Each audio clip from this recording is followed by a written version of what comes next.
Shalom jemaat GBI Putra yang dikasihi Tuhan. Hari ini kita kembali lagi di dalam ibadah online kita. Mari kita berdoa. Sudah makin berdiri.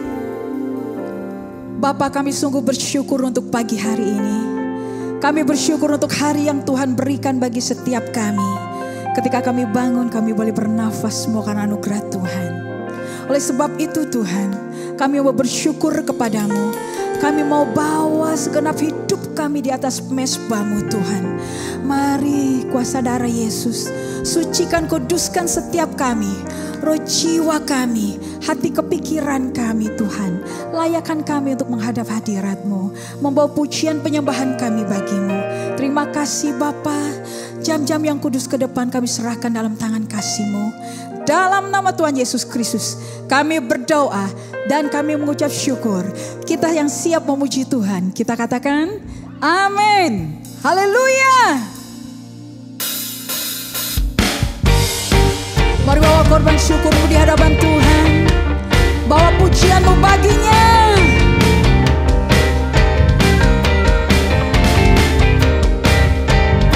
Semua katakan bersyukurlah kepadanya, bawalah pujian baginya, karena dia Raja, oh dia yang perkasa. Tuhanlah kekuatanku, mazmur dan keselamatanku.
Firman-Mu berkata, karena begitu dalam dan besarnya kasih-Mu Bapa, oleh sebab itu pagi hari ini kami boleh berada di tempat ini memuji menyembah Engkau, bertemu denganmu Tuhan, pribadi lepas pribadi Tuhan dimanapun kami berada.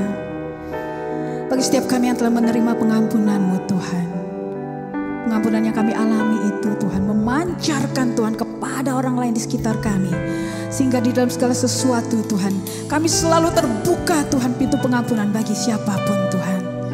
Terima kasih Bapa untuk pengampunan yang begitu luar biasa. Haleluya.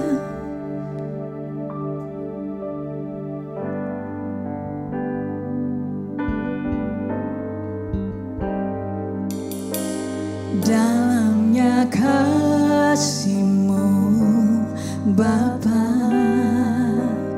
terlebih dari segalanya, pengorbanan yang termulia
terlalu dalam untuk dimengerti, sungguh besar,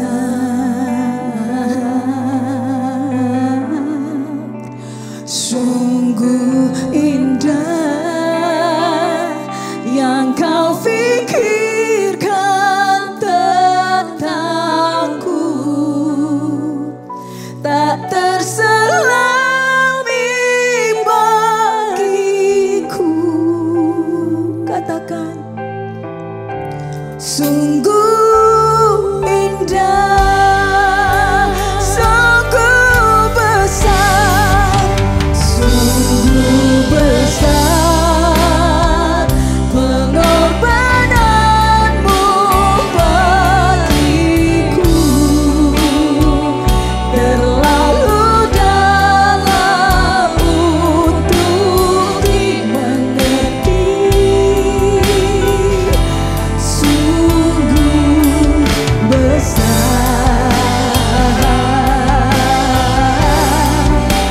sungguh indah yang kau pikirkan tentangku, tak terselami bagiku, sungguh indah. Haleluya, haleluya, haleluya.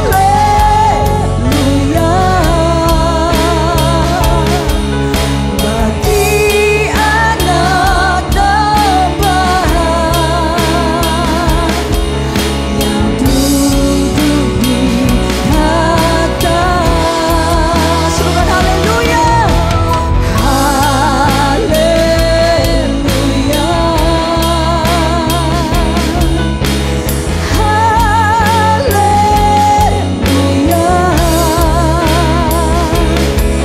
Bagi anak domba melintas namanya.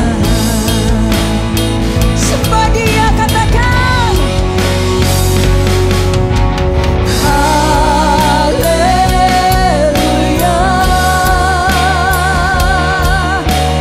haleluya.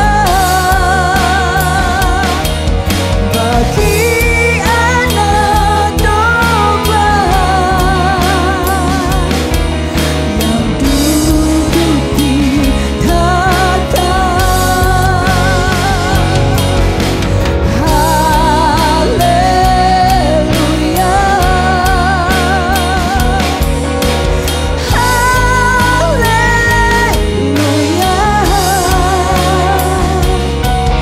Bagi anak domba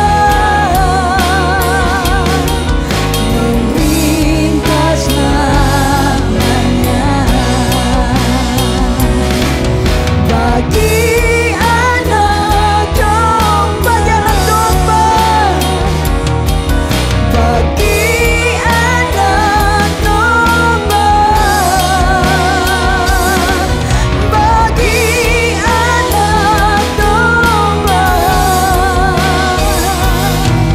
memintas lamanya.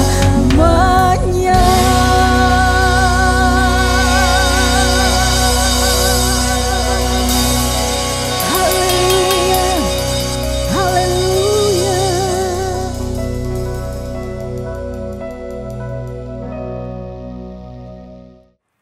Saudara sekalian semuanya, shalom dan selamat beribadah di hari yang penuh dengan berkat ini. Saudara terkasih, kita masih terus ibadah online selama masa PSBB yang diperketat. Tapi sekali lagi saudara-saudara sekalian, sekalipun gerak kita semakin diperketat, tapi gerak Roh Kudus tidak pernah bisa diperketat. Dan kita percaya pada hari ini saudara akan terima berkat besar melalui ibadah ini. Dan saya juga memohonkan saudara-saudara sekalian supaya Tuhan terus memberikan api menyala-nyala dalam diri kita sekalian, sehingga kita tidak kendor. Sebaliknya, kita semua semakin lama, semakin bersemangat, semakin cinta Tuhan, dan semakin mengalami kuasa Tuhan. Sebab justru di tengah-tengah tekanan demikian, di tengah-tengah berbagai keterbatasan ini, saudara terkasih, di tengah-tengah berbagai hal-hal yang terjadi yang di luar maunya kita, justru saya melihat di sini adalah kesempatan untuk kita mengalami kuasa Allah dan mengalami pertolongan Tuhan dan alami mujizatnya. Ini momennya buat kita, saudara-saudara sekalian. Ini waktu saatnya untuk kita mengalami apa yang kita dengar selama ini. Jadi karena itu, mari kita jangan menjadi lemah, jangan menjadi lesu, tapi sebaliknya kita makin hari makin kuat dalam Tuhan. Amin. Baik, mari kita sama-sama siapkan diri kita untuk kita terima firman Tuhan ya. Mari kita berdoa. Terima kasih untuk firman-Mu, sebab langit dan bumi akan berlalu, tapi firman-Mu akan tinggal tetap. Dan kami yang ikut ibadah ini pada hari ini ya Tuhan, merindukan suatu berkat yang khusus. Sesuatu yang kekal abadi dinyatakan atas hidup kami, yaitu firman Tuhan. Maka kami mengundang Roh Kudus bekerja dengan seleluasanya di tengah-tengah kami untuk boleh menjamah kami, meneguhkan kami, untuk boleh bahkan menegur kami, tapi juga boleh mengarahkan kami kepada kehendak Tuhan. Dan bukan hanya itu, diberikan juga kekuatan untuk melakukan apa yang kami dengar. Pakai hamba-Mu pada hari ini Tuhan, menyampaikan apa yang sungguh-sungguh berasal dari pewahyuan Roh Kudus dan disampaikan dengan kuat kuasa Roh Kudus, dan setiap kami terima semua ini dengan tanah hati yang subur. Firman Tuhan ditaburkan, tidak kembali sia-sia, melainkan dia bertumbuh dan berbuah dalam hidup kami. Kami siap terima berkat besar dalam nama di atas segala nama, dalam nama Tuhan Yesus Kristus, Juru Selamat yang hidup, Raja yang kekal. Amin, amin, haleluya. Pernahkah saudara mendengar istilah yang satu ini? Hipertimesia. Hipertimesia. Saya yakin saudara-saudara belum pernah mendengar nama ini. Kenapa? Karena nama ini, hipertimesia ini, adalah bicara tentang suatu bentuk kelainan otak manusia yang sangat amat jarang diderita di dunia ini. Penderitanya sangat sedikit sekali. Umpama contoh di Amerika Serikat, diyakini bahwa penderita hipertimesia ini hanya ada 55 orang. Nah, hipertimesia ini gangguan apa? Ini disebut dengan nama lain HSAM. HSAM. HSAM, saudara sekalian, Highly Superior Autobiographical Memory, yaitu ingatan autobiografis yang sangat unggul. Autobiografis artinya mengenai berkenaan dengan diri sendiri. Jadi orang yang punya hipertimesia ini memiliki ingatan yang sangat amat di luar kebiasaan manusia umum, manusia normal. Sehingga mereka bisa mengingat-ingat hal-hal terkecil dalam hidup mereka sekian puluh tahun ke belakang yang orang lain itu sudah lupa sama sekali. Salah satu penderita hipertimesia bisa ingat-ingat menurut dia apa yang terjadi pada dia waktu dia itu masih bayi sampai dia sekarang umur 40-an. Nah, jadi bisa mengingat-ingat hal-hal yang orang lain sudah lupa. Nah, saudara mungkin akan bertanya begini, loh Pak, itu kan anugerah Pak, kok dibilang sebagai gangguan? Ya, apalagi bagi kita yang suka pelupa-pelupa ini loh. Apa-apa lupa, kunci lupa. Ya, kemudian bukan cuma kunci lupa. Ya, makan pun lupa, apa-apa serba lupa. Kan bagus dong bisa ingat-ingat semuanya itu. Nah, saudara jangan buru-buru pengen seperti itu ya. Coba dengarkan pengalaman hidup orang-orang ini yang kemudian dibukukan dan dibuat serial acara di TV. Contohnya satu wanita bernama Jill Price yang hidupnya itu diceritakan dalam satu buku berjudul The Woman Who Cannot Forget. Wanita yang tidak bisa lupa. Dia bisa ingat persis apa yang terjadi sejak dia umur 14 tahun pada waktu dia masih kira-kira di SMP. Ya. Sampai sekarang umur 30-an dia ingat terus. Nah, ini tentu menolong dia Karena kalau dia lagi galau, dia bisa ingat pengalaman manis, zaman masih remaja, apa yang dialami yang indah-indah, dia ingat semua itu, bisa menolong menghibur dia. Tetapi tidak hanya itu. Si Jill Price ini juga ingat setiap pengalaman buruk dalam hidupnya. Dia tidak pernah bisa melupakan, secara otomatis ingat akan setiap penghinaan yang dia alami dalam hidup ini. Dan dia ingat setiap kekonyolan dalam hidupnya, peristiwa yang memalukan, peristiwa yang menyedihkan, peristiwa yang menyakitkan, semua itu muncul dalam dirinya tanpa dia bisa lupakan. Jadi dia ingat benar setiap kesalahan dan kegagalan yang dia buat dalam hidup ini. Nah, jadi saudara coba pikir baik-baik. Hal ini lama-lama ternyata mengganggu si Jill ini. Lama-lama bukan hanya mengganggu, lama-lama mulai menekan dia dan membuat dia menjadi seperti lumpuh. Akhirnya dia lama-lama jadi susah tidur nyenyak. Sudah susah tidur, gampang terbangun. Terbangun mendadak tengah malam, dan kemudian ini kaset. Di sini nih, istilah saya kaset nih, video di otaknya ini mulai muter nih. Memutarkan kejadian-kejadian dalam hidupnya yang membuat dia kemudian menjadi tertekan. Akhirnya lama-lama, saudara tahu apa yang terjadi kan? Akhirnya lama-lama dia jadi depresi. Jadi Jill ini mengatakan, apa yang terjadi dalam dirinya itu adalah jelas suatu anugerah, suatu berkat, tapi sekaligus juga suatu kutukan dalam hidupnya. Ketika seseorang tidak bisa melupakan hal-hal negatif dalam hidupnya. Saudara pernah nggak bikin salah? Salah apa aja? Salah jawab waktu ujian di SD. Ya. Pernah nggak salah kirim surat cinta waktu di SMA? Pernah nggak salah makan kayak saya minggu lalu? Pernah nggak salah kirim WA? Salah beli baju? Atau salah kawin? Pernahkah saudara berbuat salah dan setelah bertahun-tahun, saudara tetap terus-menerus mengingat-ingat akan kesalahan saudara tersebut? Nah, semua kita pernah melakukan kesalahan dalam hidup kita. Jelas, semua kita mengakui itu. Ya. Nah, sebagian besar kesalahan kita sudah lupa. Kesalahan-kesalahan yang kecil. Kesalahan-kesalahan yang dampaknya itu tidak besar. Hal-hal yang sifatnya remeh, itu kita sudah lupa. Bahkan ketika diingatkan, kitanya malah kaget. Dan barangkali bisa marah juga tuh. Loh, heran gua aja udah lupa, lu masih ingat-ingat. Tetapi ada kesalahan-kesalahan tertentu yang dampaknya besar. Ada kesalahan tertentu yang barangkali berulang-ulang.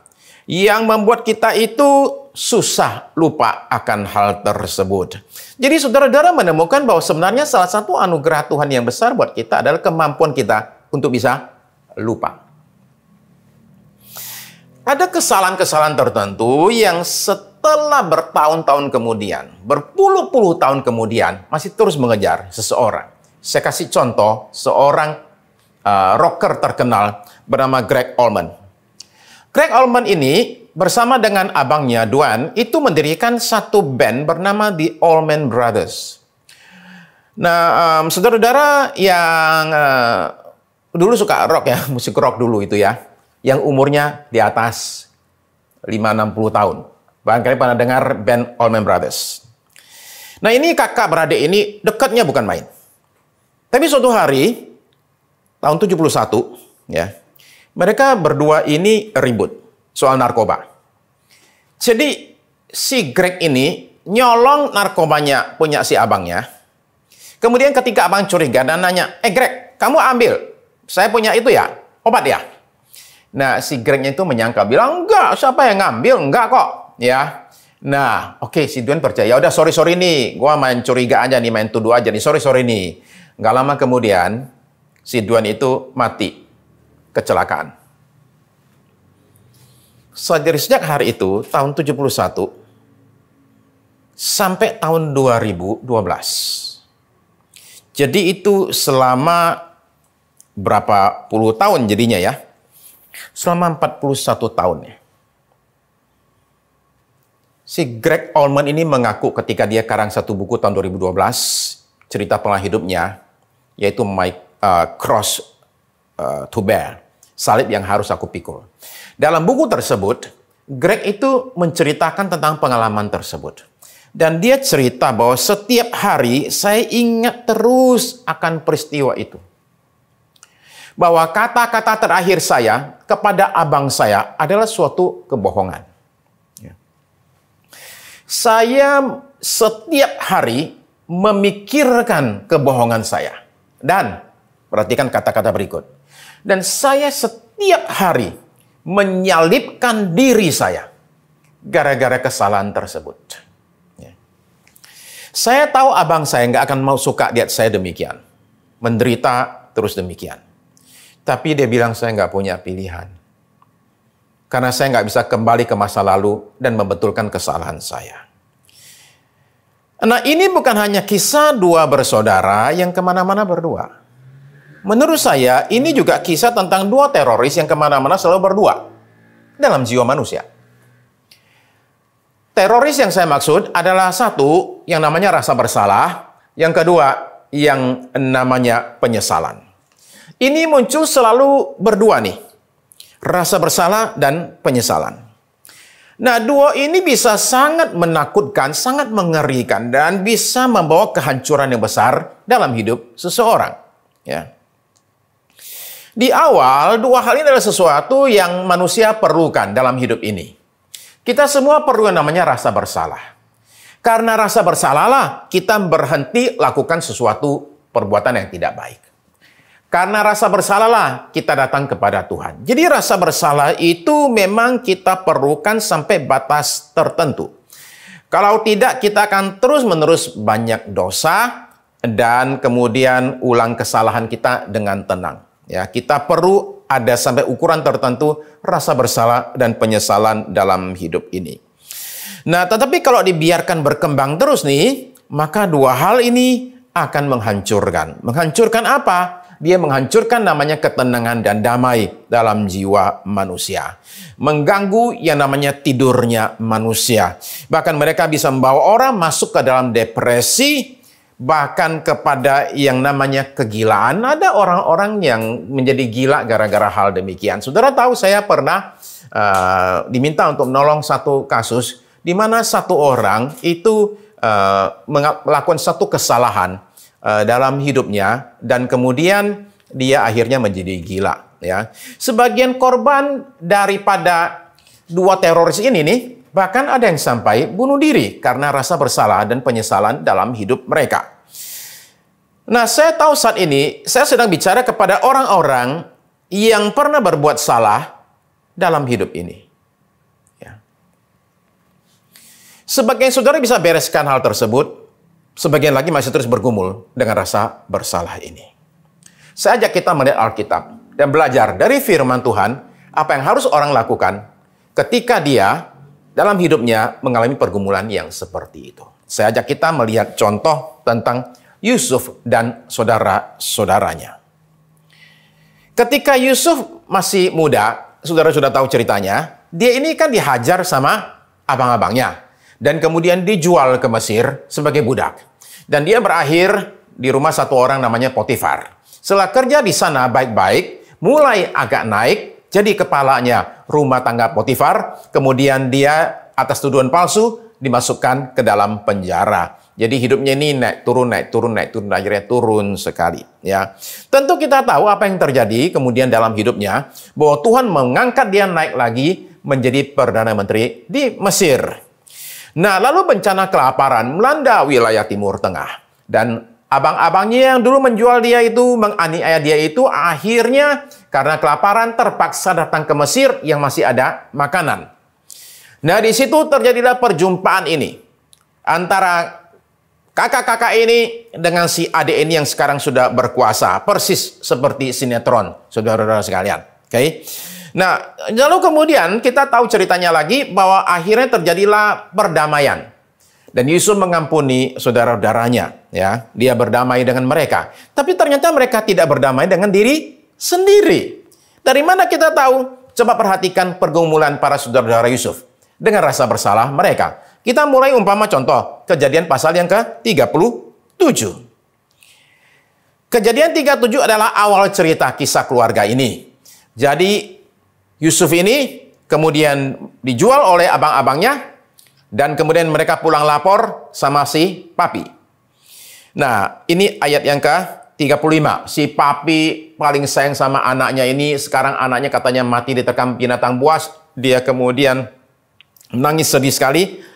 Kejadian 37 ayat yang ke-35. Sekalian anaknya laki-laki dan perempuan berusaha menghiburkan dia.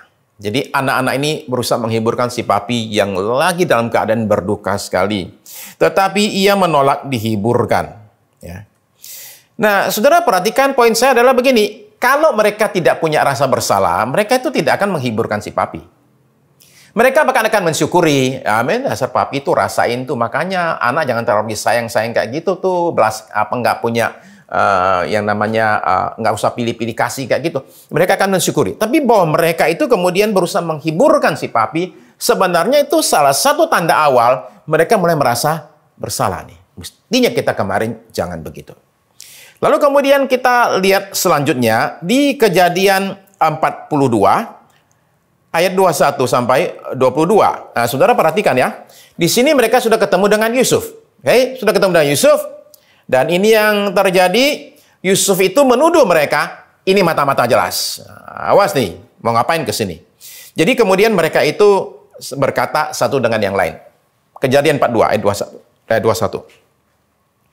Mereka berkata seorang kepada yang lain, betul-betullah kita menanggung akibat dosa kita terhadap adik kita itu. Bukankah kita melihat bagaimana sesak hatinya ketika ia memohon belas kasihan kepada kita, tetapi kita tidak mendengarkan permohonannya? Itulah sebabnya kesesakan ini menimpa kita. Ini semua gara-gara kita kemarin jahat sama adik kita. Ayat 22. Lalu Ruben menjawab mereka, bukankah dahulu kukatakan kepadamu, janganlah kamu berbuat dosa terhadap anak itu. Tetapi kamu tidak mendengarkan perkataanku. Sekarang darahnya dituntut daripada kita. Jadi mulai merasa apa yang mereka lakukan itu, dulu itu suatu taburan yang sekarang mereka harus tuai. Ya. Nah, jadi saudara-saudara perhatikan begini ya, bahwa ketika dalam pressure, tekanan muncul, ya, ketika kena masalah, maka muncullah semua hal-hal tersebut yang selama ini mungkin tersembunyi. Maksud saya begini, saudara sekalian. Seringkali rasa bersalah itu tidak terlihat, tapi terasa. Seringkali tidak dibicarakan, tapi bukan tidak ada. Rasa bersalah itu mulai terasa ketika ada muncul helaan napas. Ketika lagi sendirian, ingat peristiwanya, lalu menghela nafas. Rasa bersalah itu terasa dari awan kemurungan yang mendadak muncul tanpa ada pemicu. Rasa bersalah itu terasa dari rasa perih yang muncul dalam hati. Pada saat pendeta tanpa sengaja berbicara tentang orang lain yang melakukan kesalahan yang sama. Lalu kita ikut kena di dalamnya. Nah, saudara perhatikan lanjutan. Kejadian pasal 42, ayat 26 sampai 28. Kejadian 42, ayat 26 sampai 28. Ini cerita terus berlanjut. Jadi, mereka ini akhirnya dikasih makanan, gandum. Kemudian, uang pembelian gandum itu oleh Yusuf dimasukin lagi ke dalam karung. Dia nggak mau terima duit mereka itu. Jadi dia berkati mereka lah. Pulang, masih ada, udah bawa makanan, uang nggak hilang. Oke. Ayat 26. Sesudah itu mereka pun memuat gandum itu ke atas keledai mereka, lalu berangkat dari situ. Ayat 27. Ketika seorang membuka karungnya untuk memberi makan keledainya di tempat bermalam, dilihatnya lah uangnya ada di dalam mulut karungnya. Ayat 28. Perhatikan ya, 28. Katanya kepada saudara-saudaranya, uangku dikembalikan, lihat ada dalam karungku. Nah, kalau saudaranya menjadi orang-orang demikian, sudah pergi beli barang, ya, tahu-tahu duitnya diam-diam dikembaliin. Saudara ngapain? Saudara bilang, haleluya. Ya, puji Tuhan toh, dapat berkat. Apa yang terjadi pada mereka? Perhatikan. Lalu hati mereka menjadi tawar. Kata tawar ini menarik untuk kita perhatikan. Kata ini dalam bahasa Ibraninya adalah artinya sebenarnya keluar. Ya. Itu dipakai ketika Musa dan Harun keluar dari istana Firaun, mereka keluar, kata yang sama dipakai. Jadi dengan kata lain, hati mereka menjadi tawar itu maksudnya adalah hati mereka itu sampai keluar. Kalau istilah kita, jantungnya sampai berasa mau copot. Mereka menjadi tawar hati dan mereka berpandang-pandangan dengan gemetar. Perhatikan, saking takutnya sampai gemeteran. Saudara berkata, apakah juga yang diperbuat Allah terhadap kita? Saudara-saudara sekalian, kalau rasa bersalah itu sudah mendera, berkat Tuhan pun akan bikin jadi ketakutan sampai gemetar. Mereka bukannya senang melihat uang mereka dikembalikan. Malah mereka itu ketakutannya bukan main. Ini karena rasa bersalah yang melanda mereka. Oke. Tapi puncak rasa bersalah mereka itu muncul ketika ayah mereka mati. Pada saat itu muncullah itu semua. Kegalauan itu muncul. Oke. Perhatikan Kejadian pasal 50. Saya akan baca ayat 15 sampai 21. Kejadian 50 ayat 15 sampai 21. 15. Ketika saudara-saudara Yusuf melihat bahwa ayah mereka telah mati, berkatalah mereka, boleh jadi Yusuf akan mendendam kita dan membalaskan sepenuhnya kepada kita segala kejahatan yang telah kita lakukan kepadanya. Ayat 16. Sebab itu mereka menyuruh menyampaikan pesan ini kepada Yusuf. Sebelum ayahmu mati, ia telah berpesan. 17. Beginilah harus kamu katakan kepada Yusuf, ampunilah kiranya kesalahan saudara-saudaramu dan dosa mereka, sebab mereka telah berbuat jahat kepadamu. Maka sekarang ampunilah kiranya kesalahan yang dibuat hamba-hamba Allah ayahmu. Lalu menangislah Yusuf ketika orang berkata demikian kepadanya. Juga saudara-saudaranya datang sendiri dan sujud di depannya serta berkata, kami datang untuk menjadi budakmu. 19. Tetapi Yusuf berkata kepada mereka, janganlah takut, sebab aku inikah pengganti Allah. Ayat 20, memang kamu telah mereka-rekakan yang jahat terhadap aku, tetapi Allah telah mereka-rekakannya untuk kebaikan. Dengan maksud melakukan seperti yang terjadi sekarang ini, yakni memelihara hidup suatu bangsa yang besar. Jadi janganlah takut, aku akan menanggung makanmu dan makan anak-anakmu juga. Demikianlah ia menghiburkan mereka dan menenangkan hati mereka dengan perkataannya. Jadi saudara-saudara Yusuf ini adalah contoh orang-orang yang sebenarnya sudah diampuni, tapi tetap saja merasa bersalah. Mereka ini yang saya katakan belum berdamai dengan diri sendiri. Ya. Dan karena itu mereka itu juga mengira bahwa orang juga belum berdamai dengan mereka. Mereka ini masih berkelahi dengan diri sendiri, masih terus-menerus menyalahkan diri sendiri 39 tahun. Sesudah peristiwa mereka menjual adik itu, 39 tahun kemudian, mereka masih terus-menerus membicarakan kesalahan mereka. Tidakkah saudara-saudara melihat betapa menderitanya sebenarnya hidup daripada saudara-saudaranya itu? Ketika ada di Mesir itu, makanan cukup, semua enak. Tapi di belakang sini, di benak mereka nih, itu ada pikiran yang muncul dari waktu ke waktu. Hati-hati nih. Kalian ini salah sama Yusuf nih. Ntar dia balas nih. Tunggu waktunya. Demikianlah itu terus-menerus ada dan mengganggu mereka. Kasihan sekali. Saudara-saudara sekalian, kita ini mesti menyadari dan tahu dan terima saat kita itu sudah diampuni. Walter McMillian diajukan ke pengadilan karena dakwaan membunuh satu orang wanita bernama Rhonda di daerah Alabama. Itu tahun 1986. Ketika diadili, ada 3 orang saksi mengatakan si Walter ini pelakunya. Tapi saksi 3 orang ini tidak kenal sama Walter. Mereka bilang Walter pelakunya. 6 orang saksi mengatakan bahwa Walter itu waktu pembunuhan itu lagi ada di gereja. Gereja lagi ada acara goreng ikan. Mereka ingat persis itu ada acara goreng ikan, si Walter ada di gereja. Nggak mungkin dia ada di situ karena jaraknya puluhan kilometer.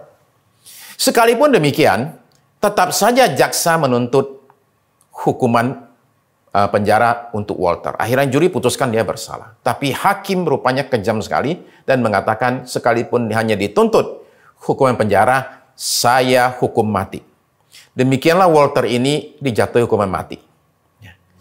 Tapi dia dalam penjara, sementara menunggu giliran untuk dieksekusi, dia tetap mati-matian mengatakan, saya tidak bersalah.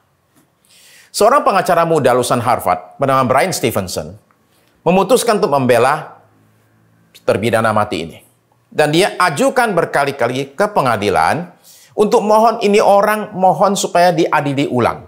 Karena terlalu banyak saksi mengatakan bahwa dia tidak ada di sana dan tidak ada bukti apapun juga bahwa dia yang membunuh. Nah, jadi saudara-saudara, akhirnya diadili ulang dan Walter McMillian akhirnya dilepaskan dari penjara. Tapi saudara-saudara mesti perhatikan bahwa selama menunggu 6 tahun itu, dia itu rupanya dalam ketakutan besar karena setiap saat dia meyakini bisa dipanggil dan kemudian langsung dieksekusi. Ya. Nah, akhirnya kan dia bebas tahun 93. Kasus ini menghebohkan Amerika Serikat sehingga akhirnya jadi pembicaraan dan kemudian ada 2 buku ditulis tentang hal tersebut. Bahkan di Hollywood dibuatlah satu film berjudul Just Mercy, dibintangi oleh Jamie Foxx yang berperan sebagai Walter ini. Nah, penantian selama 6 tahun menunggu eksekusi itu berbekas sekali dalam diri Walter, sekalipun dia sudah keluar penjara. Waktu baru keluar penjara, dia kan dirawat di rumah sakit. Ya. Nah, si pengacaranya itu datang membesuk. Ya. 2 hari sekali datang untuk membesuk. Dan kata pengacaranya, setiap kali saya ini datang, Walter ini yang sudah di luar penjara, sudah dibebaskan. Sekalipun demikian, tiap kali ketemu pengacaranya, Walter ngomongnya selalu sama, Bryan, kamu harus tolong saya. Jangan sampai saya dieksekusi. Bebaskan saya dari hukuman mati ini. Jadi dalam pikirannya itu, dalam jiwanya itu, dia masih narapidana. Padahal sudah 100% bebas. Jadi saudara melihat ada kemungkinan bahwa orang-orang sudah diampuni, sudah bebas, tapi masih merasa terpenjara. Nah, bagi saudara-saudaranya Yusuf itu sudah jelas ya, bahwa setelah lihat ke belakang, akibat perbuatan mereka secara tidak langsung, mereka sebenarnya kan mengantar Yusuf ini ke Mesir dan menduduki jabatan sebagai Perdana Menteri tersebut. Harusnya secara tidak langsung, mereka bisa melihat bahwa oh ini yang terjadi. Tapi saudara-saudara melihat sesuatu yang aneh di sini kan, gitu. Bahwa mereka sekalipun sudah tahu itu, sama sekali tidak bisa menghilangkan rasa bersalah dalam diri mereka. Jadi, saudara sekalian, apa yang harus kita perbuat? Coba kita lihat ya. Saudara terkasih, yang pertama adalah ketika seorang ingin berdamai dengan diri sendiri, dia nomor 1 mesti menyesali perbuatannya dan minta ampun atau minta maaf kepada orang yang mereka sakiti. Nah, yang satu ini, saudara perhatikan, saudara-saudara Yusuf itu melakukan hal tersebut. Ya. Bahkan berpuluh-puluh tahun kemudian, mereka masih mengulang permintaan ampun mereka langsung kepada orangnya. Ya. Saya tahu ini tidak gampang, tapi saudara-saudara sekalian, kalau saudara ingin punya damai dalam hatimu, adalah penting saudara-saudara pada momen yang tepat, waktu yang tepat, ya, tidak sembarang waktu, tapi pada momen yang tepat, saudara datang kepada orang yang saudara sakiti, dan saudara mesti menyatakan secara langsung, saudara punya penyesalan, dan meminta maaf langsung kepada orangnya. Itu langkah yang harus kita lakukan. Tapi Pak, bagaimana kalau saya minta maaf, minta ampun, dan nggak diampuni? Itu gimana tuh Pak? Maka itu sebabnya kita perlu yang kedua. Seseorang mesti menyesali perbuatannya dan minta ampun kepada Tuhan. Disinilah saudara dan saya itu memiliki sesuatu anugerah khusus yang tidak dimiliki oleh orang-orang di Perjanjian Lama. Yaitu apa? Salib Kristus. Apa yang terjadi pada salib Kristus? Di salib Kristus, saudara-saudara sekalian, di salib itu, Kristus itu mati untuk menebus dosa-dosa kita sekalian, ya. Jadi dengan kata lain, pengampunan itu tersedia bagi setiap orang yang bersalah, apapun kesalahannya. Pak, kenapa mesti melibatkan Tuhan untuk urusan antar manusia? Kan itu urusan kita-kita aja. Saya masih ingat sekali berpuluhan tahun yang lalu, saya lagi nyetir, pulang malam-malam habis pelayanan, dan kemudian saya dengerin radio RPK. Oh, rupanya ada dua kelompok mahasiswa lagi debat di radio, ya.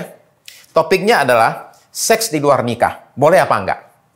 Yang satu bilang boleh, satu bilang nggak boleh.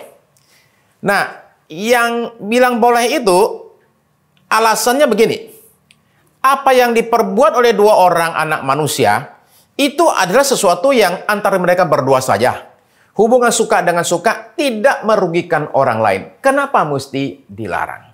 Ketika dengar kata-kata itu, saya sebenarnya pengen sekali menelpon ke radio tersebut dan bertanya kepada mereka yang pro itu, ya. Oke lah, kalau dikatakan nggak rugikan orang lain, tapi bagaimana dengan Tuhan? Sudah perhatikan ya, ketika Yusuf digoda oleh istri Potifar, dia tolak godaan tersebut. Dan ketika dia nolak, saudara tahu dia alasannya apa? Simple. Bagaimana dengan suamimu? Itu yang pertama. Lalu kemudian, yang kedua, dia bilang, dan bagaimana dengan Tuhan?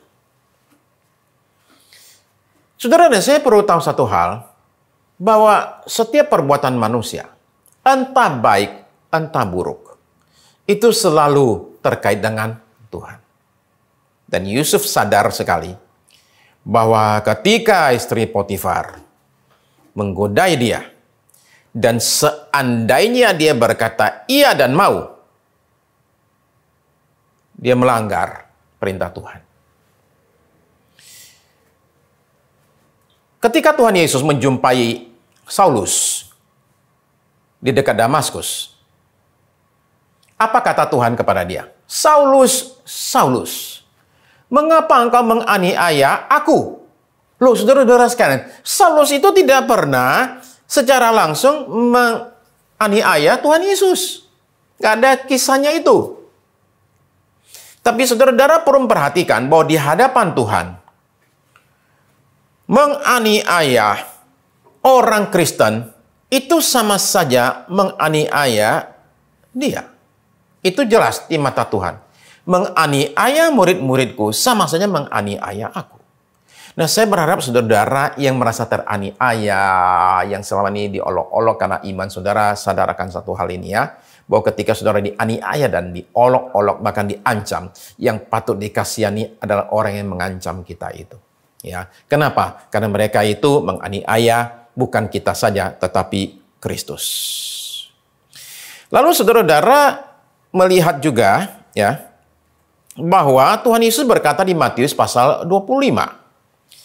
Dia mengatakan, apa yang engkau perbuat terhadap saudaraku yang paling hina, engkau perbuat terhadap aku. Jadi saudara-saudara sadar kenapa saya mengatakan bahwa orang mesti datang ke Tuhan. Karena perbuatan kita sekali lagi, baik atau buruk, selalu terkait dengan Tuhan. Tapi juga saudara sekalian, kenapa kita datang ke Tuhan? Karena pengampunan mutlak kita itu hanya kita bisa dapat hanya dari Tuhan saja. Ya.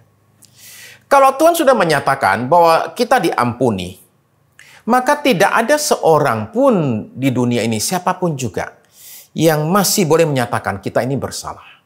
Ya. Dalam konteks hubungan kita dengan Tuhan, saudara-saudara sekalian. Ya.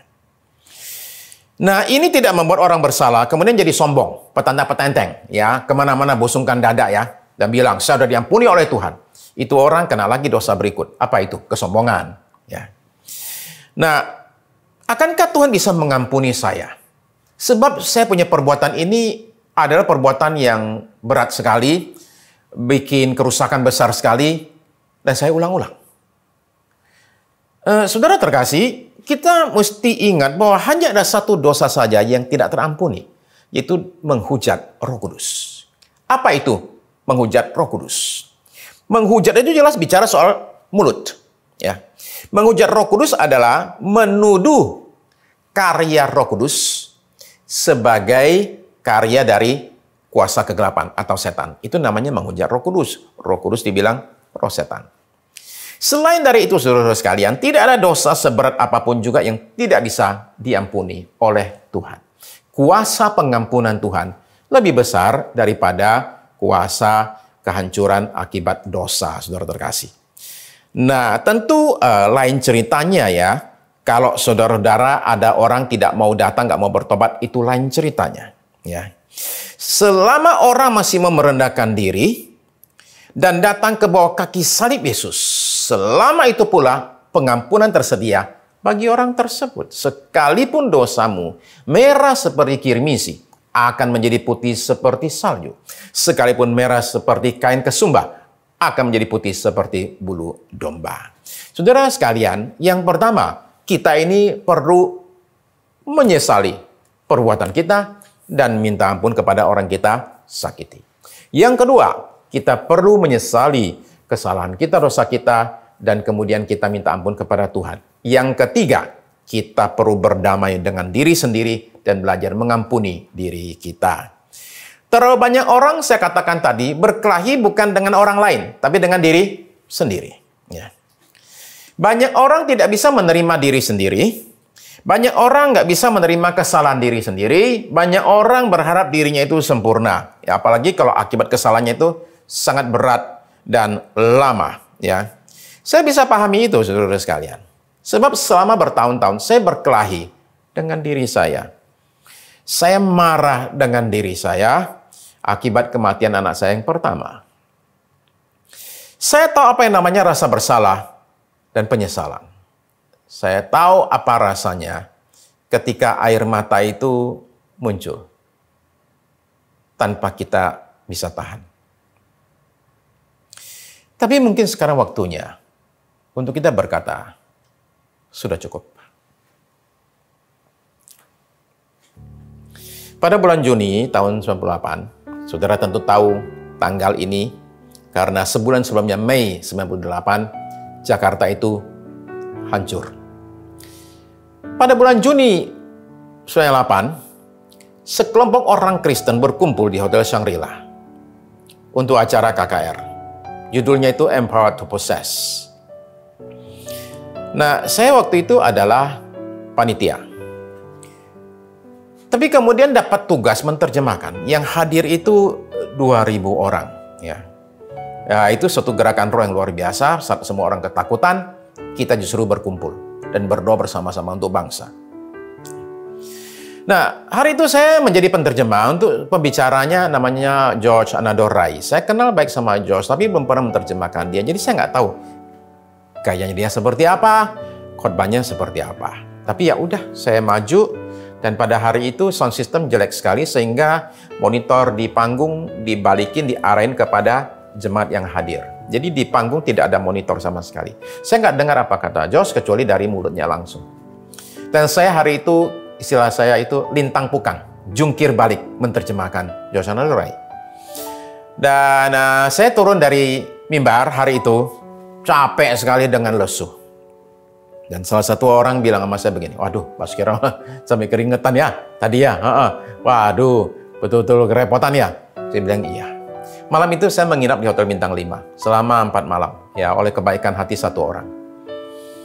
Saya susah tidur. Kenapa? Karena saya ingat apa yang terjadi di atas mimbar pada hari itu. Besoknya terulang lagi. Berhari-hari saya terus teringat akan kesalahan saya dan kekonyolan saya. Nah, saudara perlu tahu ya, itu nggak salah-salah amat loh ya. Oke, ya. Saya tetap bisa lakukan tugas saya. Hanya kelihatannya kerepotan sekali. Ya. Selama 1,5 tahun ke depan, setiap kali saya itu lewat depan Hotel Shangri-La, hati saya itu tertusuk. Ini tempat di mana saya menunjukkan kekonyolan saya di depan 2.000 orang. Saudara tahu saya kalau mandi ya, zaman-zaman itu, Di rumah saya di Sunter, saya tutup pintu kamar mandi, saya gantung handuk, kemudian saya nyender ke tembok. Ngapain nyender ke tembok? Saya nyender ke tembok untuk muter kaset di dalam otak saya nih. Video. Video isi apa? Kesalahan-kesalahan dalam hidup saya. Termasuk Shangri-La, termasuk yang lain, banyak. Demikianlah saya siksa diri saya. Kira-kira 2-3 menit, kadang 5 menit. Setelah itu saya baru mandi. Itu saya lakukan bertahun-tahun, menyiksa diri dengan cara demikian. Saya ingat sekali suatu hari saya masuk ke dalam kamar mandi lagi. Saya gantung handuk. Pas saya gantung handuk, saya nyender ke tembok, saya pengen muter kaset lagi nih. Saya yakin saya dengar suara yang berkata begini, sampai berapa lama mau seperti begini? Dan saya yakin itu adalah suara Tuhan berbicara di dalam hati saya. Sampai berapa lama mau begini terus? Saudara tahu hari itu, saya berlutut di kamar mandi sambil menangis dan berseru kepada Dia, Juru Selamat saya, yang menebus dosa-dosa saya, yang sudah mengampuni saya. Saya hari itu sampai berlutut di kamar mandi dan sambil menangis, akhirnya saya sadar akan satu hal. Saya akhirnya sadar ketika saya datang kepada Tuhan, Tuhan itu tidak akan bertanya tentang prestasi saya dan keberhasilan saya. Ketika saya datang kepada Tuhan, Dia tidak akan minta, lihat saya punya sertifikat deposito serta ijazah saya. Bahkan justru ketika saya datang membawa semua itu, saya justru akan ditertawakan dan ditolak.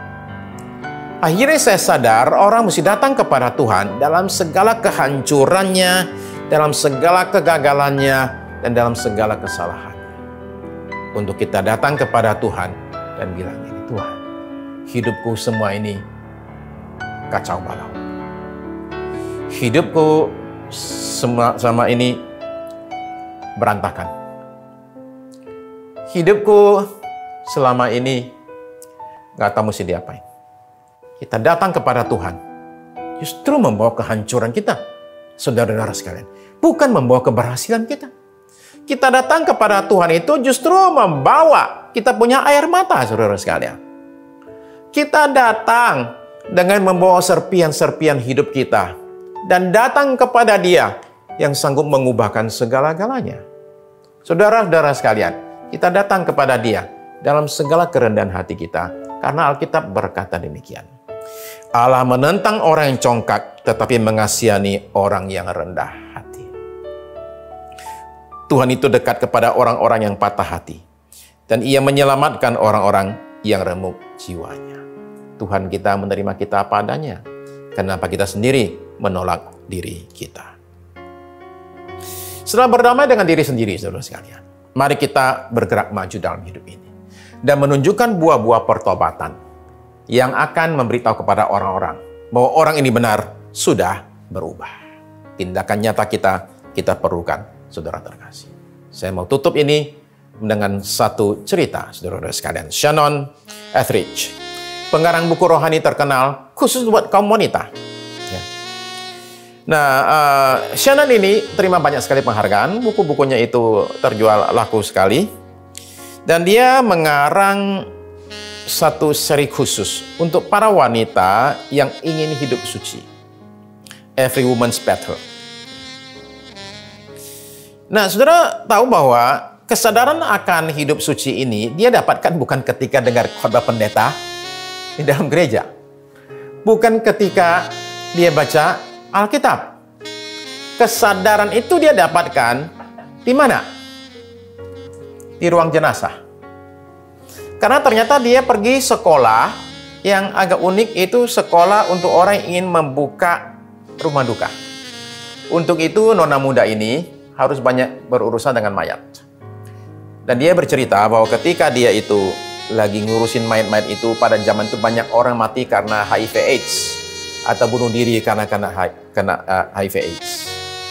Dan di situ itu dia sadar, bisa saja saya ini yang jadi korban dan terbaring di sini.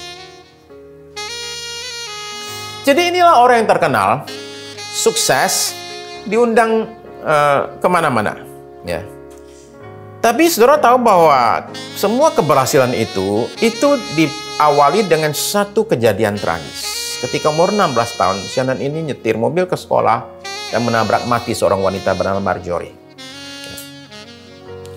Nah, Shannon ini alami rasa bersalah yang amat sangat sehingga berkali-kali dia kepikiran untuk saya mati aja, saya pengen bunuh diri.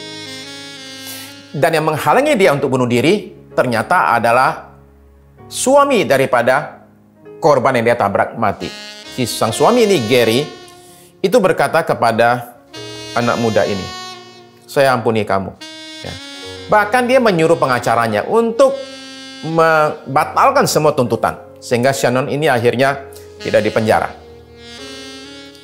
Dan Gary ini berkata kepada Shannon, Tuhan itu memberi kamu kekuatan lewati semua ini ya. Tapi saya cuma ingin kamu lakukan satu hal. Saya ingin kamu mewarisi nilai-nilai kehidupan dari istri saya. Ternyata istrinya itu seorang wanita yang sangat saleh. Hidupnya itu sungguh-sungguh mengabdi kepada Tuhan dan taat kepada perintah Tuhan. Ya, jadi kata Gary, kamu harus warisi nilai-nilai kehidupan dari istri saya.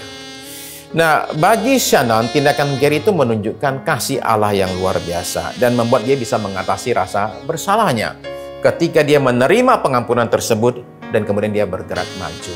Saudara-saudara sekalian, semua kita ada bikin salah dalam hidup ini. Semua kita pernah gagal dalam hidup ini. Cara terbaik untuk kita menunjukkan bahwa kita sudah berubah, itu tidak hanya sekedar kata-kata atau pengakuan, tapi bahkan kita tunjukkan juga melalui perbuatan kita. Dan Roh Kudus akan memampukan kita untuk melakukan hal tersebut. Kalau saudara sungguh-sungguh pada hari ini, sungguh ingin berdamai dengan diri sendiri. Kalau saudara meyakini hari ini, khotbah ini buat saudara, maukah saudara hari ini datang kepada Yesus, ikut saya datang ke bawah kaki salibnya. Dan di situ kita datang kepada Tuhan kita, dengan segala kegagalan kita, dengan segala penyesalan kita, dengan segala kehancuran hidup kita. Dan kita datang ke bawah kaki salibnya dan terima pengampunan dari juru selamat kita. Dan kemudian setelah itu, saudara-saudara sekalian, mari kita berdamai dengan diri kita sendiri dan mengampuni diri kita. Mari kita sama-sama datang ke hadapan Tuhan dan kita akan berdoa. Terima kasih Bapa Surgawi untuk anugerah demi anugerah yang kami terima, tapi terutama yaitu pengampunan melalui apa yang Kristus lakukan di kayu salib. Kami berterima kasih dan bersyukur untuk darah yang tercurah, darah yang suci, darah yang mulia, darah yang begitu mahal itu, yang membersihkan kami dari segala dosa dan kesalahan kami. Terima kasih untuk janji-janji yang luar biasa akan pengampunan dan pemulihan melalui salib Kristus. Bapa Surgawi, hamba berdoa bagi setiap orang yang saat ini di depan TV mereka, atau depan laptop mereka, depan handphone mereka, yang mengikuti ibadah ini saat ini. Dan Tuhan, hamba berdoa, lepaskanlah anugerah-Mu, pengampunan-Mu yang luar biasa atas kami semua. Basuhlah kami dari segala dosa dan kesalahan kami. Bersihkan kami, ya Bapa Surgawi, dengan cara hanya Engkau bisa bersihkan. Tahirkan kami dari segala dosa dan kesalahan kami, dari segala kenajisan kami. Bersihkan kami, basuhlah bukan badan kami, basuhlah jiwa kami, basuhlah pikiran kami, basuhlah perasaan kami. Dan dengan demikian ya Bapa Surgawi, kami bisa melepaskan diri kami dari segala rasa bersalah, dari segala penyesalan. Sebaliknya, dalam pertobatan, kami datang kepada Tuhan dan ingin memulai satu lembaran yang baru. Terima kasih Bapa Surgawi, nyatakan karya pemulihan-Mu atas setiap kami yang hari ini datang dalam segala kehancuran kami, merendahkan hati kami, datang memohonkan Tuhan memulihkan kami. Terima kasih buat pengampunan ini. Ajari kami mengampuni diri kami sendiri. Terima kasih Tuhan. Terima kasih. Saudara terkasih, saudara dan saya perlu belajar untuk mengampuni diri sendiri. Tidak hanya cukup sekali. Terus menerus. Belajar untuk kita terima diri kita sebagai manusia yang lemah, manusia yang berdosa, yang perlu Tuhan. Ya, kita perlu Tuhan, saudara sekalian. Dan Tuhan beri saudara kekuatan untuk terus-menerus berdamai dengan dirimu sendiri. Terima kasih Bapa Surgawi. Di akhir ibadah ini, Kami mau belajar, ampuni diri kami terus-menerus Tuhan. Roh Kudus ingatkan kami, ajari kami, tolong kami, supaya kami bisa melakukan hal ini. Terima kasih ya Tuhan, terima kasih. Sekarang Tuhan, di akhir daripada kami ibadah juga hamba memohonkan berkat untuk bangsa kami Indonesia, terus-menerus memohonkan berkat buat kota kami Jakarta, terus-menerus Tuhan berseru kepadamu yang di sorga supaya Engkau menyatakan karyamu Tuhan, sehingga bangsa kami Tuhan bisa dibawa kepada pemulihan yang sungguh dan nyata ya Tuhan. Kota kami ya Tuhan bisa alami pemulihan yang nyata dari bencana pandemi ini Tuhan. Biarlah Tuhan kami boleh semua berseru kepadamu dan Kau menyatakan belas kasihan-Mu atas Indonesia. Pimpin presiden kami Tuhan, pimpin Tuhan para pembantu presiden kami, pimpin para pemimpin bangsa kami, sehingga mereka tahu apa yang harus berbuat dengan tuntunan Roh Kudus, sehingga mereka bisa ambil langkah-langkah yang tepat dengan pimpinan Roh Kudus. Terima kasih. Kami terus memohonkan berkat untuk tim medis Tuhan, para tenaga medis di berbagai rumah sakit yang berjuang di garis depan. Kami mohonkan perlindungan bagi mereka. Mohonkan Tuhan berkat atas mereka ya Tuhan, atas rumah tangga keluarga besar mereka semuanya. Terima kasih Tuhan, kami memohonkan berkat dinyatakan atas para penderita yang ada di rumah di rumah sakit ataupun di rumah. Kiranya Tuhan Engkau nyatakan kuasa-Mu atas anak-anak-Mu Tuhan yang lagi menderita, supaya kesembuhan dinyatakan atas kami semua dalam nama Yesus. Kami terima kesembuhan dari Tuhan. Terima kasih Tuhan, tidak hanya yang sakit COVID, sakit apapun juga, kuasa yang sama bisa menjamah kami percaya Tuhan. Terima kasih buat semuanya ini.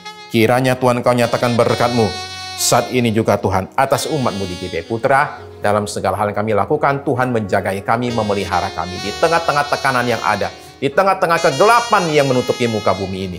Tuhan Yesus, nyatakan perlindungan-Mu, nyatakan pertolongan-Mu, dan berkat-Mu atas kami semua umat-Mu ya Tuhan.